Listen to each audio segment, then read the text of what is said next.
Ma'am 23 नवंबर से हम लोग की क्लासेस स्टार्ट हुई थी। ओके, तो नवंबर, दिसंबर, जनवरी, 3 मंथ्स कंप्लीट होने को जा रहे हैं। Yes ma'am. और सिलेबस भी काफी हो गया होगा आपका। Yes ma'am, near about complete ही है। एक दो यूनिट्स रह गई हैं।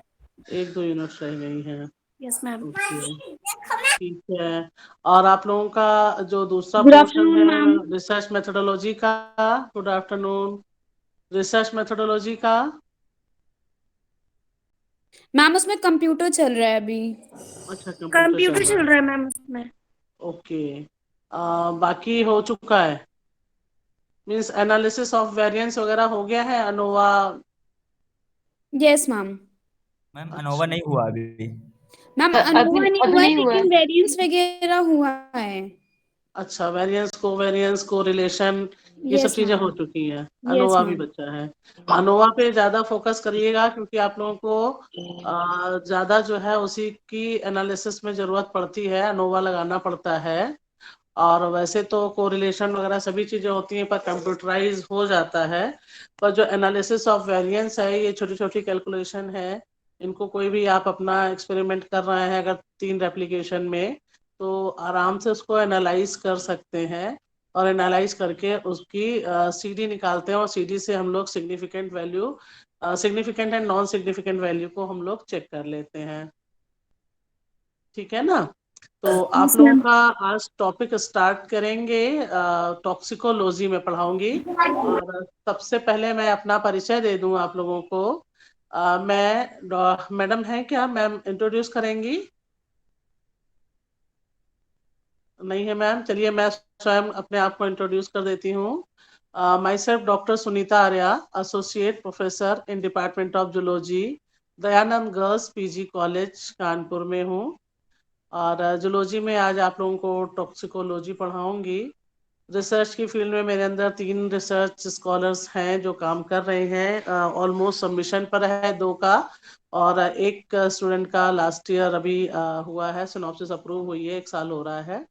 तो वो कर रही है। फील्ड मेरी एनवायरमेंटल बायोलॉजी, और आपका एंटोमोलॉजी एंड एंडोक्राइनोलॉजी।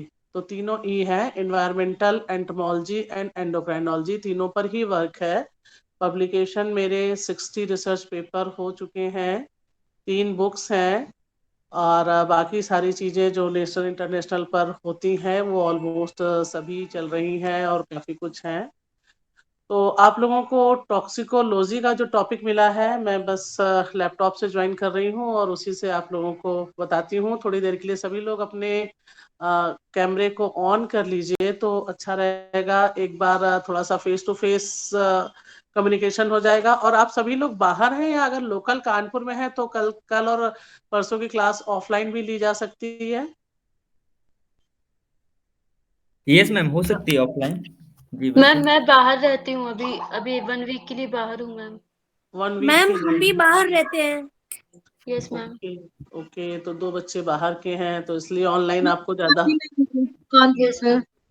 ओके, तो मीन्स ऑनलाइन ही आप लोगों की प्रेफरेंस रहेगी, ज्यादा अच्छी रहेगी ना। Yes ma'am. Yes ma'am. Okay, कितने लोग हैं क्लास में? Ma'am ma'am ma'am 10 14। 12। बच्चे होंगे। कितने? मैम टोटल 14 है। टोटल 14 है। ओके, ठीक है। सभी प्रेजेंट रहते हैं? अभी तो नहीं प्रेजेंट है सभी लोग। मैम 10 बच्चे प्रेजेंट यस। रहते हैं हमेशा। अच्छा, 10 यस हमेशा मैम। रहते हैं। ठीक है, तो थोड़ा थोड़ा आप लोग अगर अपना वीडियो ऑन करके इंट्रोडक्शन दे दें।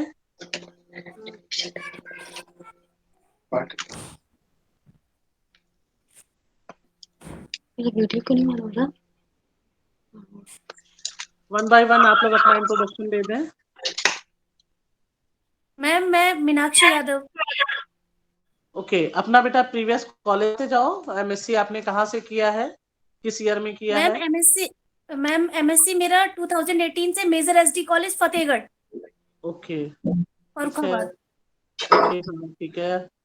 Ma'am myself Anuj Kumar, I have done my post graduation from DAV college Kanpur in 2021। In which year? Yes, in which year? 2021। Okay, 2021। Okay, very good. Ma'am, Amrita from DAV College. Done in 2018. Okay, 2018. I'm Raj Lakshmi from DAV College. Done Okay, from 18. 2018. ठीक है, 2-3 लोग तो DAV college से होगा भाई, हम भी DAV college के प्रोडक्ट हैं। मैम हम तो आपसे मिले हैं एक बार। मैम मैं आपसे मिल चुका हूँ एक बार DAV DAV कॉलेज कॉलेज के में। ही हैं। जी अभी पिछले वर्ष मैं आपसे मिल चुका हूँ मैम, डीजी कॉलेज में विजय लक्ष्मी सक्सेना मैम ने मुझे, मैं गया था वहाँ पे, एक ओके, लेक्चर सीरीज थी, डॉक्टर ललित गुप्ता सर वहाँ पे आए हुए थे। अच्छा अच्छा, ललित गुप्ता जी, जी जी जी। अच्छा अच्छा, ठीक है ठीक है।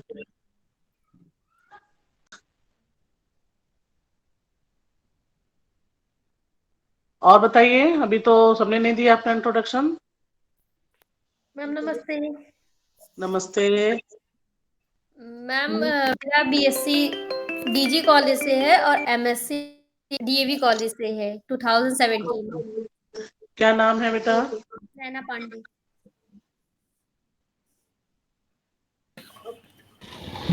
नेहा पांडे। नैना पांडे। ओके बच्चों, सभी लोग अपने जरा कैमरे ऑन करो, सभी के नहीं ऑन है अभी, मुझे एक स्क्रीनशॉट लेनी है।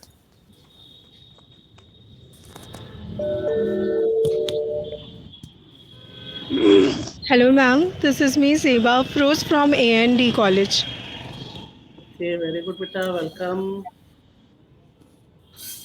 Good afternoon, ma'am. I'm Shalu Singh, and I have completed my post graduation in 2021 from Government Degree College, Hardui. Very good very good very good. और सभी का Good हो गया? afternoon, ma'am. Ma'am, my name is Pudma Kumar. I have completed my post graduation from Christchurch College in 2020. 2020। Ma'am. Okay बेटा, thank you. तो मुझे लग रहा है किरण पाल जी ने शायद अभी नहीं बोला है। Hem Prabha and Kiran Pal. Good afternoon, ma'am. This is Shweta Maurya. I have completed my MSc from BBAU Lucknow. Okay, very good.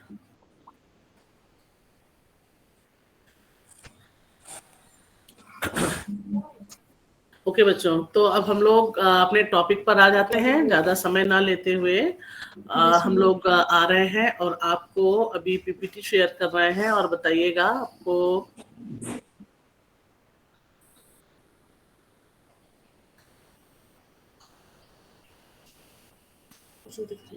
आपको स्क्रीन दिख रही है?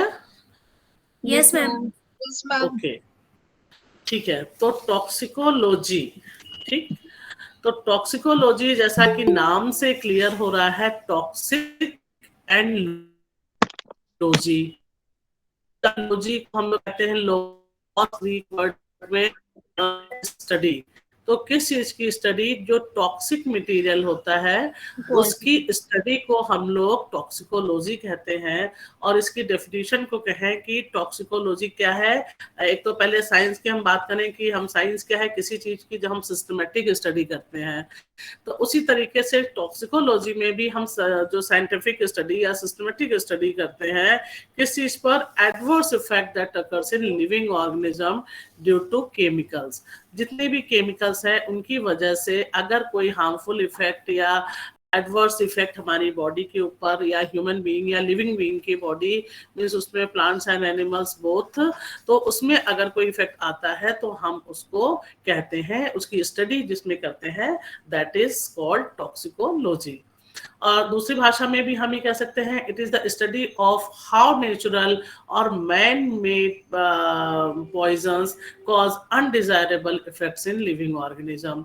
वो जो टॉक्सिक मटेरियल है वो मैन मेड भी हो सकता है पॉइजन, या फिर वो नेचुरल भी हो सकता है। दोनों ही केसेस में जो केमिकल्स फॉर्म होते हैं, जो पॉइजन बनते हैं, इनकी जो हम स्टडी करते हैं दैट इज कॉल्ड टॉक्सिकोलॉजी। अब ये अलग अलग ब्रांचेस में बहुत सारी होती हैं। एनवायरमेंटल टॉक्सिकोलॉजी, यानी कि ये मल्टी डिसिप्लिनरी फील्ड हो जाती है एनवायरमेंटल टॉक्सिकोलॉजी की, जिसमें कि हम हार्मफुल इफेक्ट बहुत तरीके से आ जाते हैं केमिकल्स के through, biological through physical agents जो है, इनके द्वारा जो भी चेंजेस आते हैं, इफेक्ट्स आते हैं एनवायरमेंट में, तो इसको हम एनवायरमेंटल टॉक्सिकोलॉजी कहते हैं। अब बहुत सारी इसकी डेफिनेशंस हैं। डेफिनेशंस में मींस जैसे ये कहते हैं कि टॉक्सिकोलॉजी में टॉक्सिन्स एंड टॉक्सिकेंट्स दो वर्ड्स हैं, दोनों में डिफरेंट है, दोनों में डिफरेंस है। और डिफरेंस क्या है, जो टॉक्सिन्स है वो क्या होते हैं, ये लिविंग सेल्स या ऑर्गेनिजम्स के द्वारा सिक्रीट किए जाते हैं। वो लिविंग सेल्स या living organism can be plants और एनिमल्स बोथ। देखिए मैं कह रहा है ना, toxins are poisons produced within living cells और organs of plant, animals and bacteria. इन तीनों में से किसी के द्वारा भी जो टॉक्सिक मटेरियल या केमिकल सिक्रीट किया जाता है वो कहलाते हैं टॉक्सिन्स। और इसको सबसे पहले केमिस्ट थे लैडविग ब्रेगर, इन्होंने डिराइव किया था और इन्होंने ही सबसे पहले इस नाम को दिया था टॉक्सिक, और this is a harmful substance. Main चीज बस इसकी याद रखिएगा कि जो नेचुरल प्लांट्स, एनिमल्स और किसी बैक्टीरिया के द्वारा सिक्रीट किया जाता है जो भी toxic material, that is called toxins. और इसका एग्जांपल हम देखें कि देखिए, और दूसरी भाषा में क्या है, toxin are largely secondary metabolites होते हैं ये, और which are organic compounds that are not directly involve in organism growth, development और reproduction, instead of an adding it in matters of defence. यानी कि जो टॉक्सिन है ये हमारी बॉडी के अंदर फॉर्म होते हैं, एनिमल की बॉडी के या प्लांट की बॉडी के अंदर, और उनके डिफेंस मैकेनिज्म के लिए ये बहुत सारे टॉक्सिन जो है डिफेंस मैकेनिज्म के लिए फॉर्म होते हैं। और लेकिन बहुत सारे ऐसे होते हैं जो साइड प्रोडक्ट्स बन जाते हैं बॉडी में, एक्स्ट्रा फ्री रेडिकल्स की वजह से भी बन जाते हैं, तो वो भी जो है वो टॉक्सिन कहलाते हैं। और ये जो बॉडी में हमारे बनते हैं ये बायोलॉजिकल मैक्रोमोलिक्यूल जैसे एंजाइम, सेलुलर रिसेप्टर्स, इन सब चीज के फॉर्म में होते हैं। वो मॉलिक्यूल्स पेप्टाइड्स होते हैं या प्रोटीन्स होते हैं, तो ये सारी चीजें जो है ये कहलाते हैं टॉक्सिन। और इसका एग्जाम्पल है बोटुलिनियम, जो कि बैक्टीरिया से होता है, ये हार्बिसाइड के रूप में यूज होता है। और स्नेक वेनम, अब स्नेक वेनम आप जानते हैं कि जो सांप के अंदर जो जहर होता है वो उसकी अपने प्रोटेक्शन के लिए होता है स्नेक वेनम, लेकिन ये प्लांट एनिमल की बॉडी के अंदर बनता है, तो इसलिए इसको हम टॉक्सिकेंट्स ना कह करके ये टॉक्सिन्स कहलाते हैं बैक्टीरिया के द्वारा। या बहुत सारे प्लांट्स ऐसे होते हैं जिनमें टॉक्सिक मटेरियल होता है जिसको खाने से पॉइजनस इफेक्ट होता है, तो वो सारी चीजें जो है वो कहलाती हैं टॉक्सिन्स। दूसरा वर्ड है टॉक्सिकेंट। टॉक्सिकेंट जैसा हमने बताया कि टॉक्सिन अगर नेचुरल है तो टॉक्सिकेंट आर सिंथेटिक। सिंथेटिक यानी कि ह्यूमन मेड टॉक्सिक केमिकल्स है, जिसको कि हम toxicant became term art of industrial manufactured, इसको हम कहते हैं पॉइजन। यानी कि जो सिंथेटिकली बनाया जाए जो केमिकल, वो कहलाते हैं, वो केमिकल कहलाते हैं पॉइजन या टॉक्सिकेंट्स। अब toxicant is any chemical that can injure और किल ह्यूमंस, एनिमल्स और प्लांट्स। यानी कि एज ए प्लांट्स पॉइजन जो है ये किसी भी चीज को हार्मफुल इफेक्ट देते हैं, तो इसको हम टॉक्सिकेंट्स कहते हैं। और ये टॉक्सिकेंट्स जो है ये इस टर्म को सब used when talking about toxic substance that are produced by और by product of human made activities. जैसे एग्जांपल में है कि डाइटॉक्सिन। डाइटॉक्सिन मींस कि 2,3,7,8 टेट्राक्लोरो डाइबेंजीन पी डाइऑक्सिन, जिसको कि TCDD भी शॉर्ट फॉर्म में बोलते हैं। और ये एक बाय प्रोडक्ट होता है जो कि सर्टेन क्लोरीनेटेड केमिकल्स के द्वारा ये बनता है। अब ये क्लोरीनेटेड केमिकल्स की वजह से जो बनते हैं, तो ये क्या है, टॉक्सिकेंट्स हैं। दूसरा ऐसे ही है आर्सेनिक। अब आर्सेनिक के बारे में दो बातें होती हैं। जैसे हम कहें कि आर्सेनिक हमारी ग्राउंड वाटर में पाया जाता है।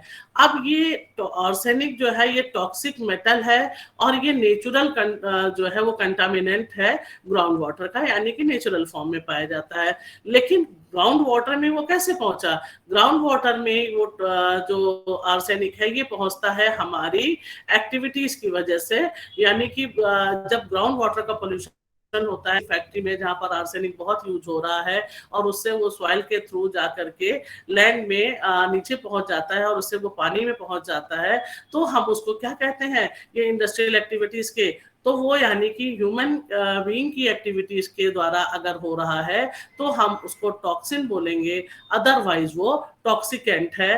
दोनों ही उसमें जो है हम ये कह सकते हैं, कह रहा है कि if the second case is true such toxic substance are referred to as toxicants, यानी कि ह्यूमन बीइंग के वजह से अगर वो सॉइल में पहुंच रहा है, पानी में जा रहा है, तो हम उसको टॉक्सिकेंट कहेंगे। अदरवाइज ये जो है आर्सेनिक ये एक मेटल है जो कि नेचुरल कंटामिनेंट होता है। तो इस तरीके से ये टॉक्सिक एंड टॉक्सिकेंट की दोनों की एक डेफिनेशन है। सिंपल सी हम बात में करें कि toxins are natural and toxicants are man made, toxicants are man made chemical और पॉइजन। फिर एक टर्मिनोलॉजी में आती है toxicity. What is toxicity? The word toxicity describes the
जाता है और प्लांट के अंदर एब्जॉर्ब होने से वो पूरे उसके सिस्टम में चला गया। और जब उस पत्तियों को बीटल ने या किसी दूसरे इंसेक्ट ने जो भी जो है फ्रूट खाने वाला या पत्ती खाने वाला जो भी कीड़ा है वो उसको खा रहा है, और खाने से क्या होता है, वो इंसेक्टिसाइड उसके ऑर्गेनिज्म में, उसके डाइजेस्टिव सिस्टम में आएगा, जिससे कि उस ऑर्गेनिज्म की डेथ होती है। तो इस तरीके से ये जो सिलेक्टिव वाले सिलेक्टिव टॉक्सिसिटी है, यानी कि अलग अलग इंसेक्ट्स के लिए या अलग अलग ऑर्गेनिजम्स के लिए कुछ अलग टाइप की टॉक्सिसिटी होती है, तो इसलिए इसको सिलेक्टिव टॉक्सिसिटी कहते हैं। हम लोग टॉक्सिसिटी की ही बात कर रहे हैं। तो टॉक्सिसिटी यानी कि जितनी मात्रा किसी भी पॉइजन की उस पर इफेक्ट करे, और सिलेक्टिव टॉक्सिसिटी यानी कि वही सेम पॉइजन एक ऑर्गेनिज्म को इफेक्ट करे और दूसरे ऑर्गेनिज्म पर प्रभाव ना डाले, तो वो सिलेक्टिव टॉक्सिसिटी कहलाती है। इतनी बात क्लियर हो रही है बच्चों आप लोगों को? मेरी आवाज ठीक आ रही है? Yes, ma'am. Yes, ma'am. अभी कंफ्यूजन कुछ होगा तो आप दोबारा से पूछ लीजिएगा। अभी toxicant, toxicology, toxicant, toxic, toxicity and selective toxicity, ये सारी डेफिनेशन आपको मुझे लग रहा है क्लियर हो गई होंगी, और इनके आप स्क्रीनशॉट लेते चलिएगा। अगर डेफिनेशन आपको लिखनी होगी तो आपको आगे के लिए ये काम आएगी। अब बात आती है how dose toxicity develop. Dose toxicity करें तो डोजेस जो हमने how does toxicity develop, toxicity कैसे डेवलप होती है, तो before toxicity can develop, a substance must come to contact with the body surface। यानी टॉक्सिसिटी अभी हमने जैसे बताया कि वो या तो बॉडी सरफेस के टच में आए, जैसे स्किन के या आईज के या म्यूकोसा के, हमारा जो है म्यूकस है, या डाइजेस्टिव सिस्टम में आए या रेस्पिरेटरी ट्रैक्ट आए। ये हमारे ये सभी जो है हमारे ये किस सोर्स है कि किस सोर्स से वो हमारी बॉडी के अंदर जाता है, तो उस पर डिपेंड करता है। तो ये इतनी तरह से जब हमारी बॉडी के अंदर वो टॉक्सिक मटेरियल जा रहा है, the dose of the chemical और the amount one comes into contact with is the important when discussing how toxic and substance can be। यानी कि वो कितना टॉक्सिक है, ये तब हम कह सकते हैं कि किस स्रोत से, किस सोर्स से हमारी बॉडी के अंदर या प्लांट की बॉडी के अंदर या किसी इंसेक्ट की बॉडी के अंदर या जिस भी ऑर्गेनिज्म को खत्म करना है, उसकी बॉडी खत्म करना मीन्स कि टॉक्सिकेंट्स हमें देखना है, तो वो किस स्रोत से जा रहा है, किस सोर्स से एंटर कर रहा है और कितनी डोज दी जा रही है। तो इस तरीके से वो टॉक्सिसिटी उस ऑर्गेनिजम्स के अंदर डेवलप होती है। अब हम कहें ये डोज क्या होती है। डोज यानी कि जैसे कहते हैं ना दवा की डोज, अब दवा की भी डोज में हम कहते हैं दवाओं में भी टॉक्सिसिटी होती है, तो उसी तरीके से अलग अलग दवा की डोज होती है। कोई दवा डॉक्टर बताता है 2 बार लेना है, कोई बताता है 3 बार लेना है। किसी की पावर होती है कि भाई जैसे फीवर आया तो 500 mg की दवा लेनी है, और किसी को कहता है 750 की लेनी है। तो ये जो डोज होती है वो किस पर डिपेंड करती है? डोज डॉक्टर ने स्टडी किया है, और या जब जो भी दवा बनती है उस दवा का एक ट्रायल होता है, और उस ट्रायल के बाद ही उसको बताया जाता है कि ये दवा इतने वेट के व्यक्ति के ऊपर प्रभावी है। यानी कि अगर 500 ग्राम की फीवर की दवा लेते हैं तो वो हर एक के ऊपर प्रभावित नहीं होगी, इफेक्ट नहीं करेगी। बेटा आवाज आ रही ना मेरी? Yes, ma'am. Okay, Yes, ma'am. मुझे लगा शायद नेट चला गया, क्या लाइट गई। तो उस डोज का इफेक्ट होता है कि हम भाई 750 mg की या 700 mg की दवा ले रहे हैं, या 500 mg की या 650 की, से डोलो 650 लिया जा रहा है तो 650 ले रहे हैं या 500 ले रहे हैं। तो 500 का इफेक्ट बड़े लोग लेते हैं तो उतना नहीं होता है, लेकिन छोटे बच्चों को छोटे मीन्स एक वेट के अकॉर्डिंग जो है बच्चों को 500 की mg की फीवर की दवा दी जाती है, जबकि बड़ों को 650 की दी जाती है। तो क्या है, डोज अकॉर्डिंग टू वेट एक सेटल हो गई है, वो स्टडी कर ली गई है। अब जैसे आप लोग किसी चीज की स्टडी कर रहे हैं, किसी प्लांट्स के ऊपर, किसी एनिमल्स के ऊपर, किसी इंसेक्टिसाइड का इफेक्ट देख रहे हैं, या कोई मेडिसिन डेवलप कर रहे हैं, कोई हर्बल मेडिसिन आप किसी रैट के ऊपर सपोज करिए कि बना रहे हैं, एक्सपेरिमेंट कर रहे हैं, तो आपको ये पता होना चाहिए कि डोज क्या है और कैसे हम देते हैं। तो उसी को कह रहे हैं the dose is the actual amount of chemical that enters in the body। कि एक्चुअल अमाउंट वो एक बार में जा रहा है, 2 बार में जा रहा है, 3 बार में जा रहा है। क्योंकि जैसे एग्जांपल हम इसलिए दवा, फीवर की दवा ले रहे हैं क्योंकि उसको सब लोग यूज करते हैं। तो फीवर को हमें खत्म करना है तो डॉक्टर कहते हैं 3 टाइम्स लीजिए या 2 टाइम्स लीजिए, यानी कि सीवियरिटी कितनी है उसके अकॉर्डिंग की दोबारा फीवर ना आने पाए, और एक रेगुलर इंटरवल में 6 आवर्स में आप ले लीजिए या 8 आवर्स में ले लीजिए। तो वो यानी कि कितना केमिकल जो है हमारी बॉडी में उस एक टाइम पीरियड में कितना केमिकल जा रहा है वो कहलाता है डोज। द डोज रिसीव में बी ड्यू टू इधर एक्यूट, यानी कि जो डोज है वो शॉर्ट टाइम के लिए यानी कि एक्यूट हो सकता है या क्रोनिक हो सकता है, यानी कि लॉन्ग टर्म में धीरे धीरे एक्सपोजर हो और धीरे धीरे लॉन्ग एक्सपोजर होते होते लॉन्ग टाइम तक वो दिया गया, वो क्रोनिक है। और जो शॉर्ट पीरियड में दिया गया लेकिन उसका इफेक्ट शॉर्ट पीरियड में ही ज्यादा हो जाता है, वो एक्यूट कहलाता है। And acute exposure occur over a very short period of time, usually 24 hours, and chronic exposure occur over long period of time such as weeks, months and years। यानी कि जैसे किसी कोई भी टॉक्सिकेंट है वो हमारी बॉडी में धीरे धीरे जा रहा है, हम उसको इनहेल कर रहे हैं, धीरे धीरे पता नहीं लगता है, लेकिन उसका लॉन्ग टर्म इफेक्ट जो होता है यानी क्रोनिक इफेक्ट होता है। जैसे सिगरेट का धुआं, तो सिगरेट का धुआं अगर हम एक्टिव स्मोकिंग में कर रहे हैं या पैसिव स्मोकिंग में है तो तुरंत उसका इफेक्ट नहीं होता है, लेकिन बाद में धीरे धीरे क्या होता है, एक्युमुलेट होता है, जो कि हमारे लंग्स के ऊपर इफेक्ट डाल देता है। तो यानी कि हम डोज ले रहे हैं, उस केमिकल को ले रहे हैं, लेकिन बहुत लंबे समय तक थोड़ा थोड़ा ले रहे हैं, तो वो हमें पता नहीं लगा, लेकिन वो टॉक्सिकेंट्स हमारी बॉडी के अंदर चला गया। अब कहते हैं the amount of exposure and the type of toxin will determine the toxic effect. यानी कि टॉक्सिक इफेक्ट कैसे हम देख सकते हैं कि कितना एक्सपोजर हुआ, कितने समय के लिए हम उस इफेक्ट में रहे।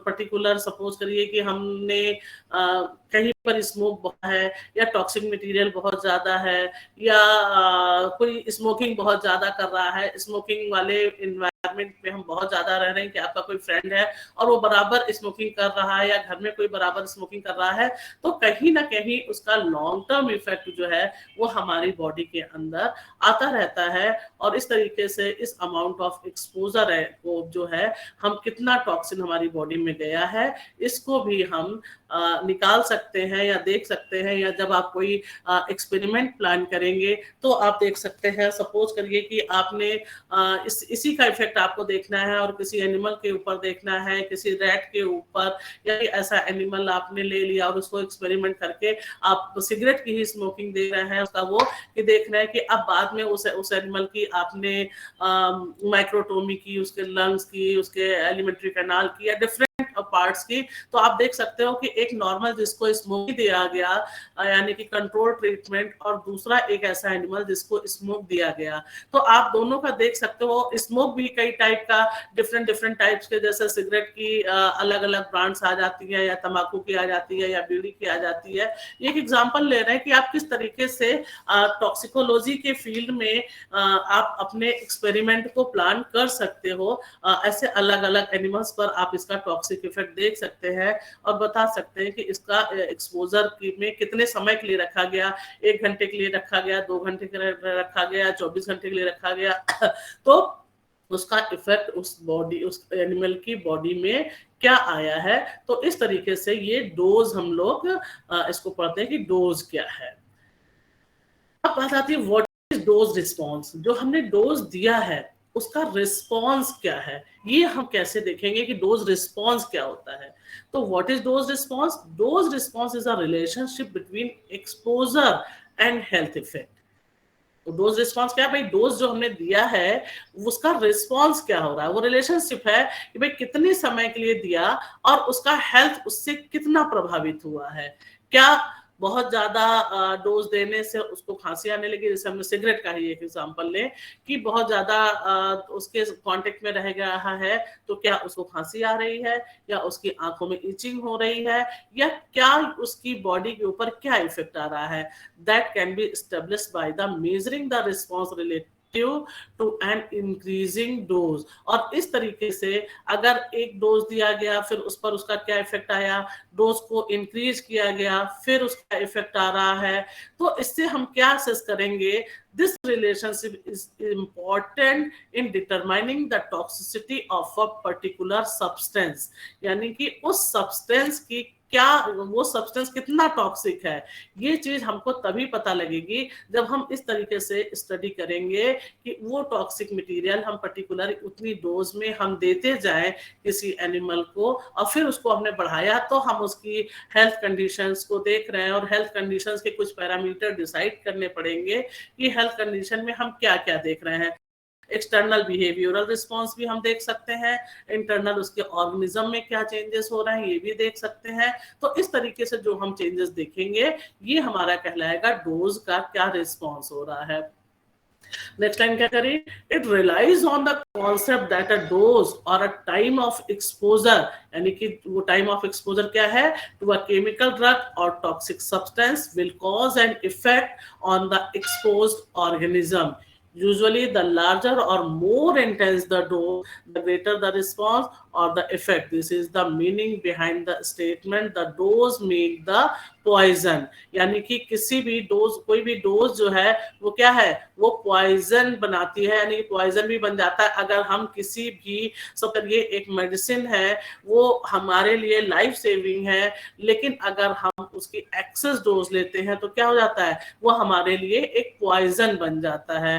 तो इस तरह से डोज की रिस्पॉन्स, डोज कितना रिस्पॉन्सिबल है, कितना, अब ये डोज कितना रिस्पॉन्सिबल है ये जानना जरूरी है, कितना टॉक्सिक हो रहा है ये भी जानना जरूरी है। अब देखिए यहाँ पर दो चीजें हैं, जैसे सपोज करिए कि आप अब इंसेक्ट्स के फील्ड में इस डोज रिस्पॉन्स को देखना है, तो वहां पर क्या है, हमें ये देखना है कि हमें कीड़ों को मारना भी है, किसी भी चीज पर आप रिसर्च कर रहे हैं तो अब आपको उन कीड़ों को मारना भी है, लेकिन ये भी है कि जो आप इंसेक्टिसाइड यूज कर रहे हैं वो इंसेक्टिसाइड प्लांट्स के सिस्टम में ज्यादा भी ना जाना पाए, उतना ही हम डालें जितने से कि हमारे कीड़े मर जाएं, और इतने भी ना मर जाएं, इतने भी ना खत्म हो जाएं कि हमें फिर पॉलिनेशन के लिए इंसेक्ट्स ही ना मिले। तो हमें दोनों चीजों का ध्यान रखना है, और इसी को हम कहते हैं सस्टेनेबल, जो सस्टेनेबल डेवलपमेंट है, सस्टेनेबल टॉक्सिसिटी की बात करें हम, कि हम अपनी चीजों को, या इंसेक्ट्स के फील्ड में, एग्रीकल्चर के फील्ड में जब हम लोग बात करते हैं तो वो डोज उतना ही देते हैं, और इसीलिए पर्टिकुलर जो इंसेक्टिसाइड यूज किया जाता है तो उसकी कई डोज हम लोग कई कंसंट्रेशन में बनाते हैं, कि भाई पहले हम 0.05 में दिया, फिर 0.08 में दे दिया, फिर 0.1 में दे दिया, और हमने तीनों में से देख लिया कि किसमें हमको मॉर्टेलिटी मिल रही है, और मॉर्टेलिटी मिल रही है तो कितनी मिल रही है, अगर 50% या 50 से ज्यादा मिल रही है हम उसको कहते हैं भाई इसका लीथल कंसंट्रेशन कितना है। 0.5 में अगर 50% की मॉर्टेलिटी मिल गई तो हम कहते हैं LC50 जो हमारा 50% है, मतलब कि वो कंसंट्रेशन जिसमें 50% मॉर्टेलिटी मिली तो हम कह देंगे कि हाँ भाई ठीक है 50% मॉर्टेलिटी या 90% मॉर्टेलिटी, LC50 LT90 नॉर्मल है, आता है कि भाई 90%, क्योंकि 100% हमें खत्म करने का इंसेक्ट्स को राइट नहीं, हम 100% किसी इंसेक्ट्स को खत्म नहीं कर सकते हैं। तो यानी कि अब ये LC50 LT50 तो हमने निकाल दिया, यानी कि वो लीथल कंसंट्रेशन हुआ। दूसरा डोज होता है वो LD50, यानी कि डोज कितनी है, हम उसमें उसकी डोज कितनी दे रहे हैं, 0.5 0.05 कंसंट्रेशन दे रहे हैं सपोज करिए मेलाथियान का, तो हम कितनी बार दे रहे हैं, या वीक में एक बार डाल रहे हैं, या 15 दिन में एक बार डाल रहे हैं, या कितने टाइम में हम डाल रहे हैं, तो ये सारी चीजें हमें चेक करनी होती हैं। और ये कितनी बार डालेंगे ये भी हम एक्सपेरिमेंट करके देखेंगे, कि किसी चीज पर सपोज करिए कि आपको बैगन के कीड़े पर आपने मेलाथियान स्प्रे करना है या नीम ऑयल स्प्रे करना है, तो 1 मिलीग्राम का आपने या 1 ml का आपने नीम ऑयल लिया और उस पर छिड़क दिया। अब आपको देखना है कि उस नीम ऑयल का या उस मेलाथियान का इफेक्ट कितने दिन तक उस क्रॉप में है। तो उसके लिए हमें क्या करना होता है, अलग एक्सपेरिमेंट करना होता है, इंसेक्ट्स को देखना होता है कि अलग अलग हम खिलाते हैं उसको, तो परसिस्टेंस टाइम देखते हैं कि PT परसिस्टेंट टाइम उसका कितना हो रहा है, या लीथल टाइम कितना है। LT50 निकालते हैं, 3 वर्ड्स होते हैं, LC एक होता है एलडी और एक होता है एलटी। तीनों को आप नोट कर लीजिए। एलसी यानी कि लीथल कंसंट्रेशन, एलटी यानी कि लीथल टाइम, और एलडी यानी कि लीथल डोज। तो लीथल डोज कितनी हम दे रहे हैं, कितने बार दे रहे हैं, जिससे कि कम से कम हमारे 50% या 90% या 60% या 80% जितने भी परसेंट हम देख रहे हैं वो हमारा उतना परसेंट, यानी कि एलसी 50 या एलडी 50 या एलटी 50 वो कहलाएगा। इसी तरीके से लीथल डोज हो गया, और इसी तरीके से लीथल टाइम हो गया, एंड लीथल कंसंट्रेशन हो गया। तो ये हो गया कि डोज की क्या रिस्पांस होती है उस एनिमल पर, उस ऑर्गेनिजम्स पर, या पर्टिकुलर इंसेक्ट्स की बात करें तो उस इंसेक्ट्स पर कितना क्या होता है, इसको हम लोग डोज रिस्पांस कहते हैं। अब डोज रिस्पांस में आती है कि थ्रेशोल्ड डोज क्या होती है, what is the threshold. Threshold limit कहलाती है। जैसे कि हमने ये कहा कि कहीं पर भी हम स्प्रे कर रहे हैं, सपोज करिए हमने मेलाथियान का स्प्रे किया, और मेलाथियान का हमने स्प्रे किया लेकिन उससे एक भी कीड़ा नहीं मरा, तो कहीं ना कहीं कि उसका कंसंट्रेशन बहुत लो है और उससे कोई भी कीड़ा नहीं मरा, यानी कि कोई उसका इफेक्ट नहीं हुआ। फिर हमने उससे कंसंट्रेशन और बढ़ाया, फिर भी नहीं बढ़ा, फिर भी कोई डेथ नहीं हुई, कोई कीड़ा नहीं मरा, आपने जहां पर भी आपने उसको स्प्रे किया। लेकिन अब आप बढ़ाते जा रहे हो धीरे धीरे 0.01, फिर 0.02, 0.03, 0.04। आप देखोगे जैसे जैसे आगे बढ़े तो यानी कि एक पॉइंट आएगा जहां से मॉर्टेलिटी मिलना शुरू हो जाएगी। तो जिस पॉइंट पर मॉर्टेलिटी मिलना शुरू हो जाएगी, यानी कि वहां से उस केमिकल का एडवर्स इफेक्ट उस ऑर्गेनिज्म पर शुरू हो गया है, और वही पॉइंट जो है वो कहलाता है थ्रेशोल्ड डोज, यानी कि जहां से आपको वो मॉर्टेलिटी मिलना शुरू हो जाएगी। जैसे कि स्लाइड में लिखा हुआ है, given an idea to dose response, there should be a dose और exposure level below which the harmful or adverse effect of a substance are not seen in a population। किसी भी पॉपुलेशन, किसी insect population की बात करें या किसी mosquito population की बात करें, किसी की भी हम बात करें कि आपने एक डोज दिया या किसी भी केमिकल का एक्सपोजर किया और उसका वहां पर कोई प्रभाव नहीं दिखा, फिर क्या हुआ, that dose is referred to as threshold dose. This dose is also referred to as no observed effect level, यानी कि उसके पहले जितना भी आ रहा है, जिस पॉइंट से आप देखना शुरू किए, जहां से मिलना शुरू हुआ और उसके पहले का इफेक्ट, यानी कि उसको हम कहेंगे नो इफेक्ट लेवल, यानी कि NL या NOEL, यानी NOEL का मतलब आपका क्या हो गया, यहाँ पर हम कहें कि no observed, N for no, O for observed, A for adverse, E for effect and L for level, यानी कि NOEL ये कभी कभी शॉर्ट यूज देते हैं कि no observed effect, adverse effect level. तो ये या NEL यानी कि नो इफेक्ट लेवल जो है वो थ्रेशोल्ड लेवल है। अब this term is often used in toxicologist when discussing the relationship between exposure and dose. तब तक जो है कि इतना डोज दिया और इतने टाइम के लिए एक्सपोज किया लेकिन कोई उस पर इफेक्ट नहीं आया। लेकिन एक पॉइंट जहां आता है जहां से हमने बताया कि एक्सपोजर शुरू हो जाता है, मॉर्टेलिटी मिलने लगती है, वो उससे पहले की जो है वही थ्रेशोल्ड लिमिट है।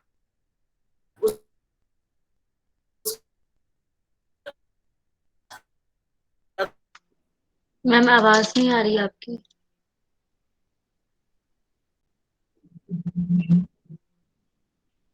उसके केस में इसको हम अभी आई, यस मैम, आगे यस मैम नो आ से गई। ओके बेटा, नेटवर्क का इशू कुछ हो जाता है।